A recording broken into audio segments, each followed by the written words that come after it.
조갑제 TV 시청자 여러분 안녕하십니까? 2022년 1월 6일 밤 9시 3분입니다. 윤석열 국민의힘 대통령 후보가 오늘 아주 드라마틱한 연기를 보여주었습니다. 이번엔 진짜 연기를 했습니다. 무슨 연기를 했느냐? 오늘 오후 7시 여의도 의원총회 장에 들어섰습니다. 현역 국회의원이 아닌 윤석열 후보는 국민의힘 의원총회 참석 대상이 아닙니다. 그래서 윤 후보는 의원들 앞에서 의원총회 자리에 찾아와 죄송합니다 라고 운을 떼더니 모든 게 제 책임이고 의원님들 하고 싶은 말씀 다 하신 걸로 알고 있습니다. 각자 미흡한 점이 있을 것이라 생각합니다. 하지만 선거 승리의 대의를 위해서 아닌가 그렇게 생각하니까 오해 여부는 이제 다 잊어버립니다. 이렇게 이야기를 했어요. 그러면서 이준석 대표를 사퇴시키기 위한 결의안을 준비하고 있었던 의원들에게 이준석 대표를 우리가 뽑지 않았습니까? 저와 이준석 대표 그리고 의원 여러분들 모두 힘을 합쳐서 3월 대선 승리로 이끕시다 라고 했습니다. 그래서 박수가 터져 나왔다고 합니다. 그러자 이준석 대표가 말하자면은 강제 사퇴 위기로 몰렸던 이준석 대표가 제가 세 번째 도망가면은 당대표에서 사퇴하겠습니다. 윤석열 당선을 의심한 적이 없습니다. 선거운동을 위한 시간을 1분 1초도 낭비하지 않겠습니다. 이렇게 말하면서 두 사람이 포옹을 했다고 합니다. 그리고 그동안의 자기 행동에 대해서 사과를 했습니다. 그래서 의원들이 박수를 치고 의원총회는 이걸로 끝이 났습니다. 윤석열 후보는 이 대표 한 말씀 하시죠. 이렇게 또 발언권을 주었습니다. 그러니까 이준석 대표는 유일하게 두려운 것은 이기지 못하는 것입니다. 지금까지 있었던 많은 고민들을 각자 위치에서 했던 것이고 이제 고민들의 접점이 마련된 것 같습니다. 이제 후보님과 신뢰를 구축하겠습니다. 실망스러운 모습 보여드린 것 제가 사과드립니다. 선거 승리로 보답하겠습니다. 선거 승리로 보답하겠습니다. 이렇게 되니까 이제 오늘 있었던 일이 이 주마등처럼 오고 가는데 우선 김기현 원내대표가 오전에 의원총회를 소집을 했습니다. 그리고 이준석 대표 사퇴 결의안을 토론하기 시작했는데 압도적으로 사퇴 결의안이 통과될 분위기가 되었습니다. 그러자 김기현 원내대표가 이준석 당대표 말을 들어봐야 한다 해가지고 이준석 당대표를 데리고 왔는데 이준석 씨는 공개 발언을 하겠다. 이거 가지고 또 티격태격 하다가 공개 발언이 허용되었습니다. 한 5시 무렵 한 30분 동안 자기 입장을 쭉 설명을 했습니다. 그걸 가만히 듣고 있으면은 이준석 대표는 딴 나라에서 사는 것 아닌가 하는 생각이 들 정도로 그 생각하는 구도가 좀 이상했습니다.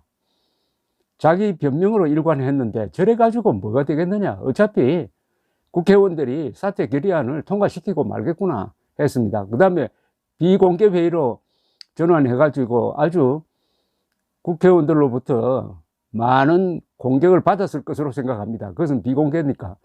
그러던 중에 이제 이 윤석열 후보가 갑자기 회의장에 나타난 거예요.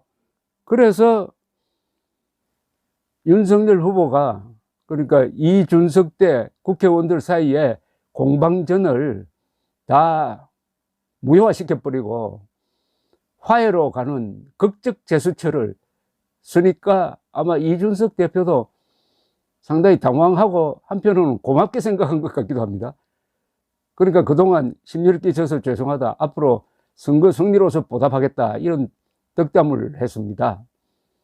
어쨌든 이렇게 해가지고 이준석 문제는 윤석열 후보의 지도력에 의해서 일단 여기서 봉합된 겁니다. 이게 잘 된 건지 못된 건지는 앞으로 두고 봐야 합니다. 세 번째 도망 안 가겠다고 했으니까 세 번째 도망가면 내가 사퇴하겠다. 이건 진담인 것 같습니다. 사과한다. 세 번째 도망가면 사퇴하겠다. 그리고 승리로서 보답하겠다. 이렇게 했습니다. 자, 이렇게 되면은 이게 국민들에게 미치는 영향 또한 상당히 클 것으로 보입니다. 그동안에 지지율 떨어뜨리는데 이준석의 이 돌출 행동이 큰 역할을 했죠. 자, 이렇게 극적으로 이렇게 화합이 되면은 이게 다시 올라가야 되는데, 글쎄요, 윤석열 후보로부터 이탈한 2030 세대의 표가 상당히 지금 안철수 쪽으로 가 있습니다. 그래서 안철수 지지율이 지금 13%까지 올라갔습니다. 어떻게 보면은 이준석이 안철수 도우미 역할을 했어요. 이준석이 가장 싫어하는 안철수를 결과적으로 도와준 겁니다.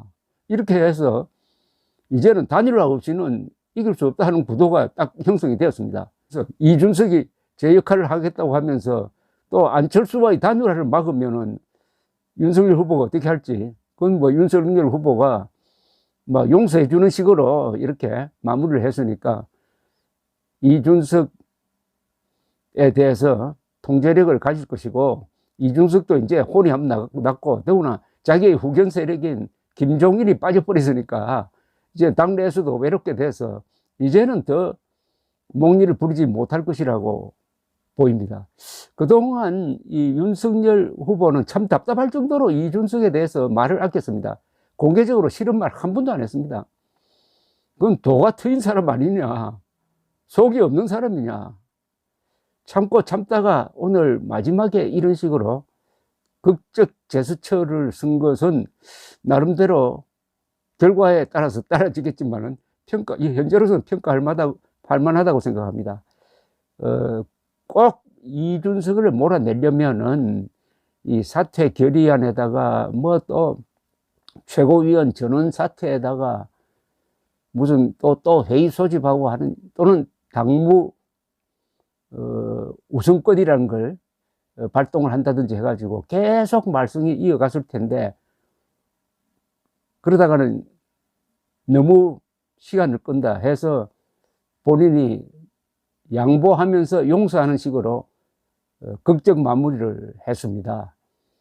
한국 정치는 참 드라마틱한데 오늘 있었던 이건 누가 시나리오를 쓴 게 아니냐 하는 생각이 들 정도인데, 일이 진행되는 걸 봐서는 시나리오를 쓴 것 같지는 않고, 왜냐하면 이준석 대표가 그 자리에 원래 안 가게 돼 있었는데 김기현 대표가 끌어왔거든요.